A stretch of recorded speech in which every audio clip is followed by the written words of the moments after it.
அவரு தான் கம்ப்ளீட்டாக பார்த்துக்கிட்டது. நான் ஒரு இதில் கூட சொல்லியிருந்தேன், லைக் ஒரு தடவை அவரோட பர்த்டே செலிப்ரேஷன் நடந்தது.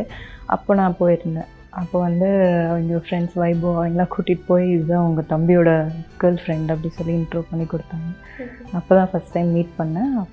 அப்போ கேர்ள் ஃப்ரெண்ட் மீட் பண்ணாங்க. கொஞ்ச நாள்லேயே கல்யாணம் பண்ணிட்டு போனேன். அப்போது ரொம்ப சந்தோஷம்தான் பட்டாங்க. சரி கல்யாணம் பண்ணுறாங்க. அவரு தான் கம்ப்ளீட்டாக பார்த்துக்கிட்டது.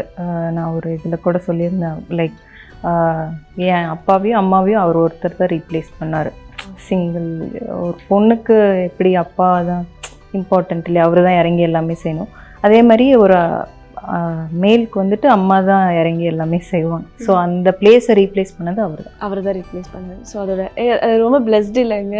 லைக் வந்து நம்ம ஹஸ்பண்டோட அண்ணா நம்மளுக்கு எல்லா வேலையுமே அவரே இருந்து செஞ்சு கொடுத்து லைக் ஒரு அப்பா ஸ்தானத்தில் இருக்காரு அப்படிங்கிறது ரொம்ப ப்ரீஷியஸான விஷயம். நமக்கு பிடிச்ச விஷயத்துக்காக நம்ம முடிஞ்ச வரைக்கும் எல்லா வழியிலும் ட்ரை பண்ணணும். அதுக்கப்புறமா அது நம்ம கிடைக்கலன்னா மறந்துட்டு போயிட்டே இருங்க ப்ரோ.